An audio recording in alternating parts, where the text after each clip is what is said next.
If you want to delete a bot in Telegram, this quick tutorial will show you exactly how to do it in just a few taps. Whether the bot is in a group or a channel, the process is very similar, and once you know where to look, it only takes a few seconds. If this video helps, make sure to hit that like button and subscribe for more simple Telegram tutorials like this. Now let's jump right in. First, open the Telegram group or channel where the bot is currently added. Once you're inside, tap the group or channel name at the top of the screen. This will open the info page where you can view members, subscribers, and settings for that chat.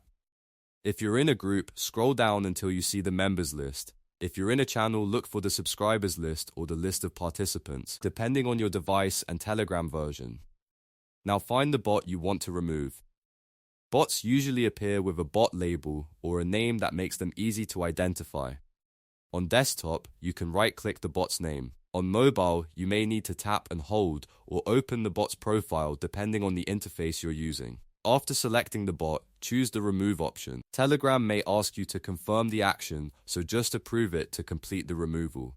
And that's it, the bot has now been deleted from the group or channel. If the bot was managing messages, posting content, or helping with moderation, those features will stop immediately once it's removed. If you ever need to add it back later, you can always search for the bot again and re-invite it. So that's the easiest way to delete a bot in Telegram. If this tutorial helped, please give it a like, subscribe for more step-by-step guides, and I'll see you in the next video.